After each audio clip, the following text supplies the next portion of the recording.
Bonjour à tous et bienvenue à la première émission d'Objectif 2018.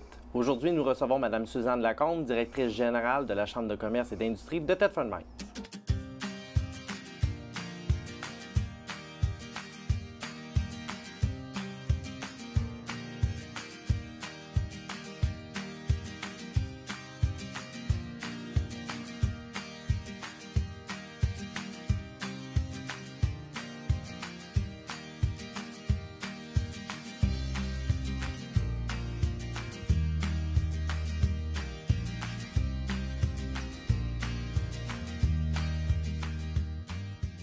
Bonjour Suzanne. Bonjour Jean-Philippe. Ça va bien? Oui, toi aussi. Ben oui, merci beaucoup d'avoir répondu à l'invitation. C'est avec un grand plaisir. Bon, donc à la Chambre de commerce depuis combien d'années? Depuis 2016, ça va faire tout près de 2 ans déjà. Là. Bon, avec tout plein de projets. Plein de projets, toujours beaucoup d'idées en tête. Il faut rester dynamique si on veut être en action auprès de nos entrepreneurs. Excellent.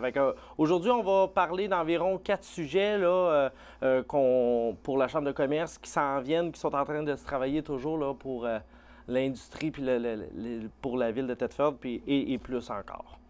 On s'était parlé beaucoup manque de main-d'œuvre au point de vue de nos entreprises. C'est un besoin criant. C'est un besoin criant. Écoute, actuellement, la difficulté pour nos entrepreneurs, c'est de trouver la denrée humaine qui se veut, les ressources. Et c'est une problématique qui est de plus en plus importante. Écoute, il y a des entreprises qui actuellement freinent le développement en raison d'un manque de main-d'œuvre. Donc, ici, dans le milieu, on s'est concerté, on a analysé ce qu'il y avait comme difficulté, puis actuellement, on y travaille, on regarde justement à implanter des solutions qui vont venir en aide justement à nos entreprises. OK. Puis quand on parle de solutions, on parle de? Bien, d'abord, il y a une table qui se met en place actuellement, une table qui s'appelle table en immigration, si on veut. Alors, on se dit, si on n'a plus chez nous des Thetfordois ou des gens de la MRC des Appalaches qui sont disponibles pour nos entreprises, bien, essayons d'aller voir ailleurs ce qu'on peut avoir. Alors, on peut avoir de la clientèle immigrante qui est québécoise, mais on peut avoir aussi de la clientèle immigrante qui vient d'ailleurs au pays ou encore qui vient à l'extérieur de nos frontières. Alors, on est en train justement de travailler ça et oui, il faut les accueillir, ces gens-là, chez nous, mais il faut être en mesure également de bonifier, si on veut, la rétention de ces travailleurs immigrants-là. Alors, on regarde à la fois de quelle façon on peut les recruter, toujours en faisant l'analyse et les besoins de nos entreprises. C'est bien beau d'aller à l'extérieur puis de recruter, mais si on ne recrute pas les bons postes de travail ou encore les bons besoins de nos gens, on n'y répond pas encore. Alors, on analyse vraiment suite à un diagnostic des entreprises, c'est quels sont les postes qui sont nécessaires. Puis, on travaille justement à trouver des régions qui sont avec des très hauts taux de chômage et sur lesquels, à ce moment-là, on peut aller, si on veut, faire du recrutement qui devient intéressant pour nos milieux. On dit toujours, oui, recrutement, c'est intéressant, c'est important de les avoir chez nous, mais un coup qu'ils sont chez nous aussi, il faut penser qu'il y a un accueil, il faut penser qu'il y a de la rétention, puis il faut penser aussi qu'il y a un besoin de sensibilisation. Fait que oui, il faut bien les accueillir, il faut s'assurer qu'ils restent chez nous, mais je pense qu'aussi, on a besoin de venir dire à notre communauté, bien, il faut travailler de concert avec nos entreprises, mais il faut aussi s'assurer qu'on travaille aussi avec ces gens-là. Tu sais, si on voit un immigrant à l'épicerie, par exemple, bien, je pense que comme citoyen de Thetford, on se doit à ce moment-là d'être facilitant pour ces gens-là, de prendre le temps, tu sais, de les aider s'ils ont besoin. D'être accueillant. Exact. Puis à ce moment-là, on va les garder chez nous. Puis c'est là que notre région va se renforcer. C'est là qu'on va créer une nouvelle richesse parce qu'on va développer nos entreprises, mais on vient aussi de s'ouvrir sur des cultures. Alors, c'est très intéressant, la dynamique au niveau de l'employabilité de la population immigrante. Et de le transférer, de cette valeur-là aussi, pas non seulement aux entreprises, mais de le transférer à la population en général. À la population. C'est là le travail. Oui, c'est ça quand on dit sensibiliser. Oui, il faut sensibiliser l'employeur. Oui, il faut sensibiliser les travailleurs à l'intérieur des entreprises qui accueillent cette clientèle-là. Mais il faut aussi sensibiliser monsieur, madame, tout le monde, parce que je pense que si on veut les garder chez nous, qu'ils soient bien chez nous, qu'ils se sentent accueillis, qu'ils se sentent heureux, là. Alors, à ce moment-là, c'est un travail de tous et de chacun. C'est une main-d'œuvre qualifiée? De plus en plus, on a besoin d'une main-d'œuvre spécialisée. Okay. Alors, on va souvent vers des métiers très spécialisés. On parle souvent, et ça depuis de nombreuses années, des soudeurs-assembleurs. Mais on va parler aussi de mécaniciens industriels, on va parler de dessinateurs, on va parler d'ingénieurs. Oui, on a besoin de main-d'œuvre et de journaliers, mais on a énormément besoin au niveau de la main-d'œuvre spécialisée. Avec des liens aussi avec les centres de formation, le tremplin, le avec cégep, les centres de formation, le CTMP, Léotech. Alors, même eux aussi ont tous besoin de main-d'œuvre. Alors, c'est vraiment je dirais, un coworking de tout ce beau monde-là qui va faire en sorte que la force de notre milieu, ça va être justement le rassemblement. Tu sais, on pense aussi les établissements d'enseignement. Alors, eux aussi, quand on accueille une nouvelle famille, bien souvent, on va accueillir les bouts de chou aussi. Alors, il faut que tout ce beau monde-là aussi, tous ensemble, on travaille de concert pour qu'on soit une région attractive, une région attrayante, mais surtout une région qui en fait une rétention et qu'on garde notre monde chez nous. Ah, c'est très intéressant. Des beaux défis à venir. Très gros défis. C'est très difficile. C'est un gros défi pour le milieu, ça. Beaucoup d'entreprises désirent le besoin faire ça. est énorme. On le voit dans toutes les activités qu'on fait au niveau de l'employabilité.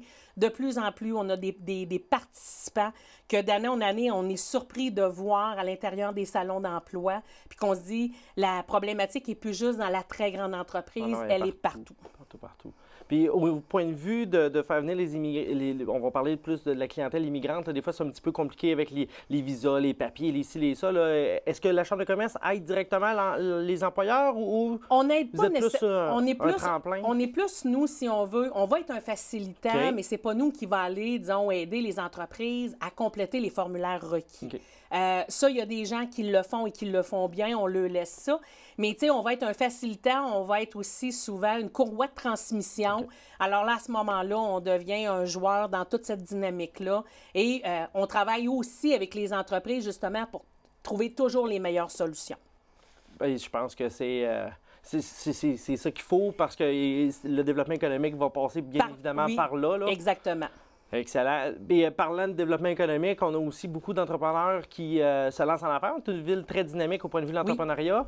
Des défis qui s'en viennent à ce point de vue-là? Bien, tu sais, le défi, je pense, au niveau de l'entrepreneuriat, il se situe beaucoup au niveau de notre relève entrepreneuriale. La création de nouveaux entrepreneurs, on en a. Il y a du soutien. La Chambre de commerce est là justement pour soutenir les nouveaux entrepreneurs. On est là aussi pour être à la défense de ces entrepreneurs-là. Dès qu'il y a une situation qui est un litige, soit avec une nouvelle réglementation ou encore avec une décision politique, la Chambre de commerce est toujours là. Je dis toujours, on est un peu le chien de garde des entreprises. On est souvent les gens qui vont prendre position sur des dossiers au niveau de la législation, de la réglementation, parce qu'on est, si on veut, on n'est pas touché directement. Donc, à ce moment-là, on est au service de nos membres et de nos entreprises et on va se positionner après avoir été, si on veut, recueillir les informations auprès des entrepreneurs. Alors oui, l'entrepreneur et l'entrepreneuriat est important et je dirais qu'actuellement, ce que l'on vit et où on doit travailler de plus en plus, c'est vraiment au niveau de la relève. On a de nombreuses entreprises que actuellement, les dirigeants d'entreprise ont atteint un certain niveau d'expérience et de sagesse, comme on dit souvent. Et on voit qu'on va tomber sur une deuxième génération, une troisième et même parfois une quatrième génération. Et c'est là que notre relève, il faut s'en occuper. Ça se prépare de longue date. Alors, nous, on sensibilise beaucoup les gens d'affaires à ça. Il ne faut pas que vous attendiez que vous soyez à côté au pied du mur pour pouvoir passer en mode action. Ça se fait 5 à 10 ans avant. Et plusieurs. Alors, tu sais, ça, c'est important. Alors, on y travaille beaucoup. On sensibilise nos gens à ça. On leur donne les outils pour travailler, pour assurer une relève. Alors, c'est certain qu'au niveau de l'entrepreneuriat, c'est un des dossiers sur lequel, ça, on va être en appui. Mais avec tous les autres organismes du milieu, on est là aussi pour le développement des nouvelles entreprises. Alors, on est un facilitateur. Comme je dis, on est souvent la personne qui va travailler ou qui va prendre position pour le développement de ces nouvelles entreprises-là, et étant également un organisme socio-économique, alors avec toutes les autres organisations du milieu dans ce domaine-là, on travaille de concert à ce qu'on renforcisse le réseau pour que le jeune entrepreneur qui arrive se sente soutenu. Donc, on l'informe des différents outils qu'il peut avoir, des différentes mesures financières qu'il peut avoir. S'il y a une problématique, bien, on l'oriente vers la bonne place pour avoir l'information. Alors ça, c'est un des travaux aussi que la Chambre de commerce fait.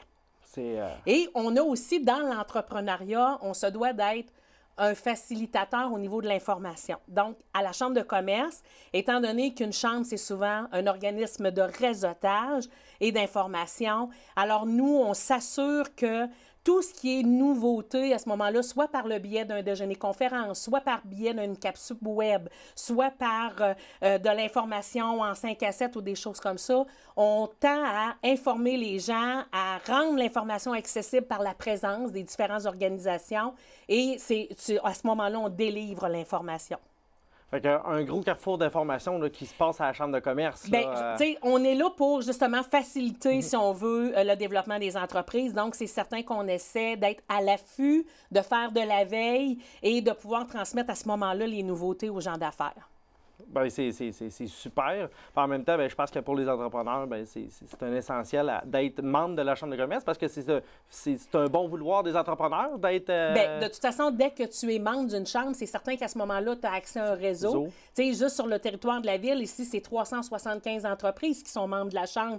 Donc, c'est un très grand réseau. Et ça te permet à ce moment-là aussi de pouvoir faire des contacts qui te permettent souvent d'aller au-delà de ce que tu voudrais. Donc, les gens, ils viennent à nos activités, ils font des connaissances et souvent, « Ah, mon Dieu, je te connaissais pas. » Développement d'affaires. Développement d'affaires, développement de réseautage. Alors, on est un facilitateur pour les gens d'affaires. Super. Un autre sujet, je pense, qui est quand même chaud dans l'actualité, tout le volet des résidus miniers. Le 16 décembre 2016, c'était la bombe au niveau pan-canadien. Oui, c'est un dossier qui se doit d'être priorisé et travailler de façon très dynamique. Écoute, les résidus miniers, c'est notre vie, c'est notre patrimoine, c'est notre image aussi. Alors, oui, c'est un dossier qui nous tient à cœur et qu'on travaille, je ne dirais pas au quotidien, mais de façon au moins bimensuelle. Alors, c'est un dossier qu'on travaille, je te dirais, la Chambre de commerce, on n'a pas la prétention de tout savoir et de tout connaître, mais on va beaucoup sur ce dossier-là chercher les ressources qui sont capables de nous amener les informations très techniques. On a avec nous la chance d'avoir un ancien ingénieur minier qui est retraité. Donc, à ce moment-là, écoutez, souvent les appellations, ça peut être confondant, ça peut être trompeur. Donc, on s'assure d'avoir les bonnes définitions. C'est un dossier qu'on travaille fort. On a fait beaucoup de pression politique au niveau fédéral. On en a fait beaucoup également au niveau provincial. Il faut que la province soit derrière nous pour qu'on puisse être plus fort au niveau du développement, du gouvernement canadien. Et c'est un combat de tous les jours. Puis l'enjeu principal, là, sur quoi là, les entreprises veulent avoir droit d'utiliser finalement ces résidus miniers-là? C'est dans le fond ce que le gouvernement fédéral nous disait, c'est qu'on n'aurait plus le droit de toucher à nos résidus miniers. Okay. Vous savez, c'est des montagnes de richesses, nos résidus miniers. Si demain matin, on avait le droit d'extraire ce qu'il y a dans ces halles de minières-là, on donne l'ouvrage pour les 150 prochaines années à beaucoup d'entreprises qui pourraient à ce moment-là faire l'extraction de différents minéraux qui restent encore dans ces choses-là. C'est une valeur qui est naturelle, qui est là. Alors, ça devient intéressant et c'est qu'on a déjà des entreprises sur notre territoire aussi qui travaillent avec cette matière-là. À développer, à trouver de l'expertise. C'est de l'expertise qui, après, peut être reconnue mondialement. Alors, c'est certain qu'à ce moment-là, on a tout intérêt à permettre à ces gens-là d'avoir encore l'autorisation de pouvoir travailler avec ces résidus miniers-là. Et de travailler avec, mais aussi de pouvoir développer de nouvelles entreprises. Fait que c'est tout ça. Puis on peut pas, on peut pas juste mettre à un moment donné de la végétalisation là-dessus puis dire on essaie de les oublier. C'est pas vrai. Elles sont là. Elles sont là pour nous permettre un développement futur. Et c'est dans ce sens-là qu'actuellement, la Chambre de commerce travaille très fort pour justement s'assurer que ce développement futur-là puisse avoir sa place. Alors, c'est un combat de tous les jours, mais je vais vous dire que plus on avance dans le dossier, plus on se rend compte qu'il y a une écoute. Les gens sont de plus en plus, je pense, ouverts. Je vous dis pas que c'est gagné, mais on y travaille fort. On a eu, on sait déjà qu'il y a eu des avancées au niveau de nos régions voisines, comme la région d'Asbestos. On sait que là, ils ont eu des sous pour l'implantation d'usines qui vont travailler justement avec les résidus miniers. Fait que je pense qu'on va commencer, nous aussi. On a de belles avancées, puis je pense qu'on s'en va sur du positif. On croise les doigts. Il n'y a rien de gagné, mais je pense qu'on est en bonne position. On a bon espoir, finalement, de réussir à faire quelque chose avec nos résidus. Oui. Parce de toute façon, en tout cas, je pense pas qu'on puisse effacer ce passé minier-là, puis d'effacer les traces des mines, on ne pourra pas non plus. Aussi bien les utiliser. Les utiliser, puis je pense qu'il faut un petit peu s'enorgueillir. Tu sais, je veux dire... il y a des gens qui disent « Ouais, mais c'est là, ça donne rien », mais il reste que c'est une richesse. Moi, je dis toujours, oui, il y a le patrimoine bâti, mais aussi notre patrimoine humain. C'est combien de gens, combien de familles ont eu la chance de dire « J'ai travaillé dans les mines, Alors, tout ce patrimoine-là, il faut en être fier. Puis justement, ça passe justement par l'utilisation des résidus miniers. Fait que je crois sincèrement qu'on va se battre jusqu'au bout, mais je sens qu'il y a probablement une petite lumière au bout du tunnel. En espérant qu'elle grossisse, cette lumière-là, qu'elle nous éblouisse. C'est ça, on va espérer que ça devienne un beau gros soleil, puis qu'on puisse tout être obligé de cligner des yeux. Un autre petit sujet là, qui s'en vient de plus en plus d'actualité, je crois, le transport ferroviaire de la région. Oui. Vous savez, quand on parle, tantôt on parlait de développement d'employabilité qui est un frein au développement de nos entreprises, il y a aussi justement le transport de la marchandise. Alors, beaucoup d'entreprises ici sur le territoire pourraient réduire de façon importante pas juste les coûts de transport, mais aussi tout l'aspect au niveau des gaz à effet de serre, puis tout ça, que de plus en plus que la logistique de transport devient contraignante. Alors, si on remettait en force la voie ferroviaire, on vient à ce moment-là faciliter énormément le développement des entreprises de chez nous. On sait déjà qu'il y a quelques entreprises manufacturières qui ont levé la main, qui ont dit, nous, ça devient un moyen qui est pas de base, mais qui devient prioritaire. Alors, de concert avec ces gens-là, de concert avec Chemin de fer Sartignan, on travaille justement à pouvoir rétablir la voie ferrée qui se situe entre Thetford et Vallée-Jonction. Parce que présentement, le transport ferroviaire arrête à Vallée. À Vallée, effectivement. Alors, nous, ce qu'on veut, c'est que pouvoir remettre ce service-là en fonction, qu'on puisse faire le transport de marchandises des entreprises manufacturières ici du territoire. Puis par la suite, pourront remonter jusqu'au point de rassemblement ou de transbordement à Charny, puis reprendre les directions un peu partout au Canada et aux États-Unis. C'est une évidence, les gens en ont besoin, on y travaille fort, on conscientise énormément nos élus politiques à cet effet-là. Et je pense qu'il y a une partie du développement de nos entreprises qui va passer par cette solution-là. Alors nous, on en a fait un enjeu. D'ici la fin de l'année de 2018 et de 2019, ça va être un dossier sur lequel la Chambre va prendre position, qu'elle va être en appui aux gens qui veulent rétablir ça, et surtout qu'on va supporter les entreprises de chez nous qui ont ce réel besoin-là au niveau du transport ferroviaire. OK. Présentement, le frein, on va dire, au développement de ça, c'est-tu l'entreprise qui exploite le réseau présentement qui ne veut pas descendre? Le frein, je dirais un petit peu plus, il ne faut pas oublier qu'on a des rivières.